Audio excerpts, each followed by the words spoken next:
If you're a fan of the Civilization series, or 4X strategy games in general, but you don't have a lot of experience with physical board games, there might be some really great digital board game ports that you're missing out on. These game releases tend to be pretty low profile unless you're already familiar. You know, I've played before. And today I'm going to be recommending a game for Civ and 4X fans called Terraforming Mars, along with its expansion that recently released on the digital version, the Prelude Expansion. So one of the big draws to the Civilization series, as well as other 4X titles, is the replayability factor. With the number of variables going into the setup and the different strategies that you can try, even though you're playing with the same basic set of rules, the game's always a little different every time, and there's just a lot of fun in trying out a lot of different strategies. Terraforming Mars is a 1 to 5 player strategy game. There's around 17 different corporations to select from in Terraforming Mars, along with another 5 if you picked up the Prelude expansion.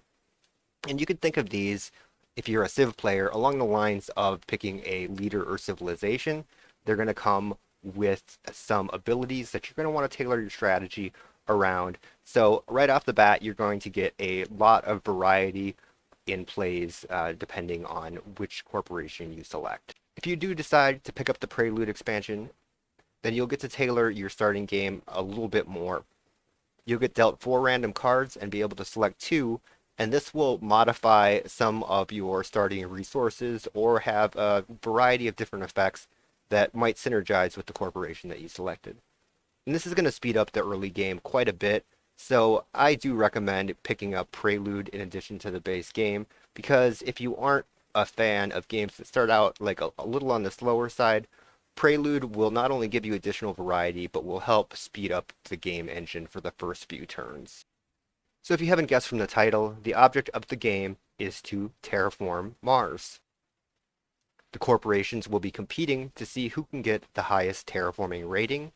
Rating points are earned in a variety of ways, but the game will end when Mars is completely terraformed by placing 9 oceans and then raising the oxygen and temperature levels to a certain target.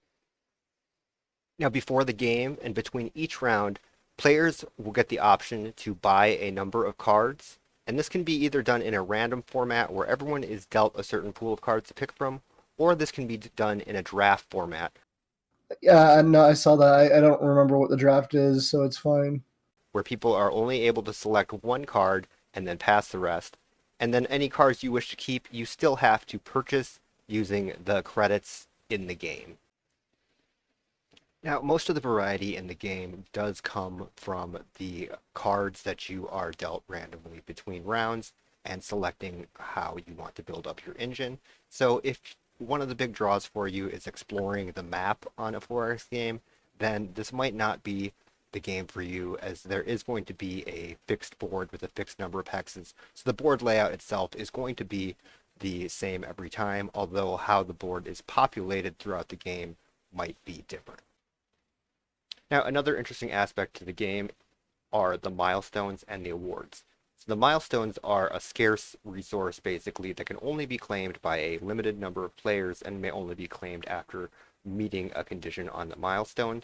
So you have to keep track of how your opponents are progressing towards those milestones, because once they're gone, there's no other opportunity to get victory points in that way. Now, awards, on the other hand, are a competition that's tabulated at the end of the game, but the players may opt to fund a limited amount of awards during the game. So if you are ahead on certain conditions, you'll want to make sure that those awards get funded, but you don't want to fund them too early because you might not necessarily win that pool of points. So that is it. Hopefully that gives you a good idea on how the game might be attractive to you if you are a fan of the Civilization series. I didn't receive any free product or anything else to plug this game. Just a game that I like and think would be enjoyable for fans that play Civ and watch my channel.